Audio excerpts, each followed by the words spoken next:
Hi எல்லாருக்கும் வணக்கம். இன்னைக்கு பார்த்தீங்கன்னா சென்னை மெரினா பீச்சில் விவேகானந்தா சிலைக்கு ஆப்போசிட்டில் பார்த்தீங்கன்னா இந்தியா விஸ் பாகிஸ்தான் மேட்ச் வந்து இங்கே வந்து லைவாக வந்து ஸ்க்ரீனில் வந்து போட்டிருக்காங்க. இதை பற்றி இங்கே இருக்கிற பார்க்குறவங்க மக்கள்கிட்ட வந்து நம்ம எக்ஸ்க்ளூசிவாக வந்து இங்கே வந்து கேட்க போகிறோம். பேசிட்டே பார்த்தீங்கன்னா ஒரு விக்கெட்டு ஜடேஜா. இந்த மேட்ச்சில் பார்த்தீங்கன்னா பயங்கரமாக பர்ஃபார்மன்ஸ் வந்து ஹார்திக் பாண்டியா பயங்கரமாக பண்ணுறாரு. ஹார்திக் பாண்டியா பார்த்தீங்கன்னா எப்போலாம் பாகிஸ்தான் வரும் அப்போல்லாம் அவரோட பர்ஃபார்மன்ஸ் ஒன்று பேட்டிங் ஆகணும் பவுலிங் ஆகணும் பயங்கரமாக பண்ணியிருக்காரு. ப்ரோ மேட்ச் எனக்கு எப்படி இருக்குது? சண்டே பாகிஸ்தான் இந்தியா சொல்லவா வேணும்.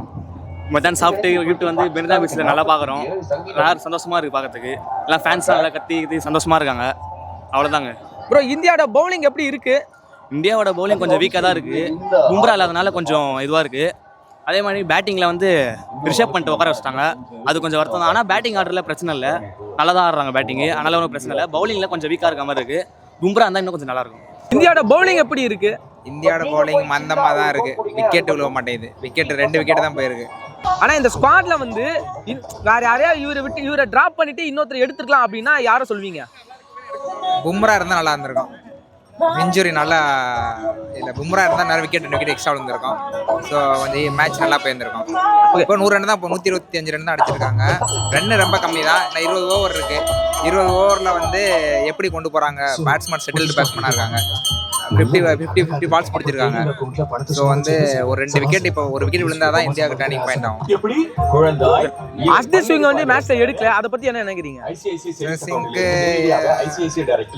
எடுத்திருக்கலாம், பட் ஆப்ஷன் இல்லை. ஆப்ஷன் தான் போய் எடுக்க. ஓகே, அடுத்த பேட்டிங்ல பாத்தீங்கன்னா ரோஹித் சர்மா எப்படி ஓபன் பண்ணுவான்னு நினைக்கிறீங்க? விராட் கோலி இந்த மேட்ச்ல செஞ்சுரி அடிப்பாரா? நல்லா தான் பண்றாரு. இப்போ லாஸ்ட் 3 மேட்ச் நல்லா தான் ஆடி இருக்காரு. இப்போ லாஸ்ட் மேட்ச் 41 ரன் அடிச்சாரு. ஸ்கில் நல்லாவே விளையாடுறாரு. ஸ்கில் வந்து 100 லாஸ்ட் மேட்ச் 100. இப்போ அடுத்து விராட் கோலி வந்து கம்மியாக தான் ரன் அடிச்சிருக்காரு. லாஸ்ட் மேட்ச்ல 27 ரன் சம்திங் அடிச்சிருந்தாரு. இப்போ இன்னைக்கு நல்லா விளையாடுவாரு. மேட்ச் ரொம்ப பிரமாதமா போயிட்டு இருக்கு. ரொம்ப எக்ஸ்பெக்டஸா இருக்காரு. ஓகே ப்ரோ, நம்ம பவுலிங் எடுத்திருக்கோம், அது எப்படி நினைக்கிறீங்க? நல்லா பர்ஃபார்மன்ஸ் பண்றாங்களா பவுலிங்? ப்ரோ எடுத்த மாதிரி நல்லா டஃப் கொடுத்துட்டு இருக்கோம்.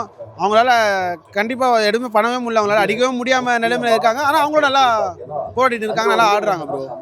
ப்ரோ இந்த ஸ்குவாட்ல பார்த்தீங்கன்னா இவரை வந்து டிராப் பண்ணிட்டு இவரை எடுக்கலாம்னா எந்த பிளேயர் நீங்கள் சொல்லுவீங்க? புரியல ப்ரோ. இந்த ஸ்குவாட்ல இந்தியன் கிரிக்கெட் டீம் ஸ்குவாட்ல பார்த்தீங்கன்னா இந்த பிளேயருக்கு பதிலாக இந்த பிளேயரை எடுத்துக்கலாம்னா யாரை சொல்லுவீங்க? வருண் சக்கரவர்த்தி இல்லை ப்ரோ. டிராப் பண்ணலாம்னா எந்த பிளேயர் பண்ணிக்கலாம் சொல்லுங்க? டிராப் பண்ணிருக்கலாம்னா, ஆனால் எல்லாரும் நல்லா தான் ஆடுறாங்க. நம்ம யாரையும் நம்ம சொல்ல முடியாது. ஆனால் நல்லா ஆடுறாங்க ப்ரோ எல்லாரும். யாரையும் நம்ம டிராப் பண்ணுறோம்னு சொல்ல முடியாது ப்ரோ. இந்தியா விஸ் பாகிஸ்தான் மேட்ச் நடக்குது, எப்படி இருக்கு ப்ரோ? ரொம்ப சந்தோஷமாக இருக்குது ப்ரோ. நம்ம வீட்டில் தான் டிவியில் பார்த்துருப்போம். நம்ம இது பிக் ஸ்க்ரீனில் பார்க்குறது ரொம்ப சந்தோஷமாக இருக்குது. அது இல்லாமல் இந்தியா பாகிஸ்தான் மேட்ச் வந்து எப்பவுமே லீகில் நம்ம எங்கேயுமே பார்க்க முடியாது. லோக்கல் மேட்ச்சில் எதுவுமே பார்க்க முடியாது. இந்த மாதிரி ஐசிசி சாம்பியன் ட்ரோஃபி வந்தால் மட்டும் தான் நம்ம இந்தியா பாகிஸ்தான் மேட்ச் பார்க்க முடியும். ஸோ இந்த மாதிரி அட்மாஸ்பியர் நல்லா இருக்குது. பீச்சில் இந்த மாதிரி ஒரு பிக் ஸ்க்ரீனில் இவ்வளோ மக்கள் மத்திய ஏதோ ஸ்டேடியத்தில் நம்ம சேப்பாக்கில் பார்க்குற ஃபீலாக இருக்குது ப்ரோ. ஓகே, இந்தியாவோட பவுலிங் பர்ஃபார்மன்ஸ் எப்படி இருக்குது ப்ரோ? பவுலிங் பொறுத்த வரைக்கும் பும்ரா இல்லாத பெரிய ஒரு ட்ராபேக் தான். ஆனால் இந்த வாட்டி நம்மளுக்கு லாஸ்ட் டைம் எனக்கு குல்தீப் யாதவ் இந்த வாட்டி ஏன் எடுத்தாங்கன்னு தெரியல. லாஸ்ட் டைம் 10 ஓவர்ஸாக போட்டு எந்த விக்கெட்டும் எடுக்கல அவர்.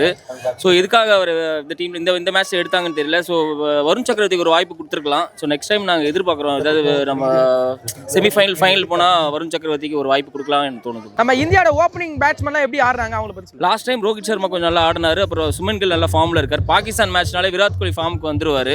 ஸோ சொல்லவே வேண்டாம், அவரோட பேட்டிங் செகண்ட் ஹாஃபில் வெயிட் பண்ணிட்டு இருக்கோம் நாங்கள். ஹார்திக் பாண்டியாவோட பர்ஃபார்மன்ஸ் எப்படி நினைக்கிறேன்? எப்பவுமே பாகிஸ்தான் எதிராக பயங்கரமாக செயல்பட்டு இருக்காரு. ஆமாம், அவரோட ஆல்ரவுண்டிங் பர்ஃபார்மன்ஸ் நல்லா இருக்கு. ஆல்ரெடி பவுலிங்கில் இப்போ ஒரு விக்கெட் எடுத்தார். ஸோ பேட்டிங்கில் ஒரு பர்ஃபார்மன்ஸை பார்த்துட்டு இருக்கோம். அப்படி நல்லபடியாக இருக்கும்னு நினைக்கிறேன். இந்த வாட்டி நல்லா பேட்டிங் சூப்பராக ஆடுவார்னு நினைக்கிறேன் நான். ஸோ இந்த ஐசிசி சாம்பியன்ஸ் டிராஃபியில் வந்து இந்தியாவுக்கு ஒரு மிகப்பெரிய ஒரு டஃபான டீம்னா எந்த டீம் நினைக்கிறீங்க? எனக்கு தெரிஞ்சு பார்த்தீங்கன்னா நியூசிலாந்து தான் இருப்பாங்க நினைக்கிறேன். லாஸ்ட் டைம் டெஸ்ட் மேட்ச் நம்ம தோத்துட்டோம் அவங்ககிட்ட. ஸோ இன்னும் அது ஒரே ஒரு பழி தீர்க்கணும். அதே மாதிரி 2017 நம்ம ஃபைனல் தோற்றுருப்போம் பாகிஸ்தான் கிட்ட. ஸோ அதை நம்ம பழி தீர்க்கணும். இந்த மேட்ச் நம்ம கண்டிப்பாக ஜெயிக்கணும் நம்ம.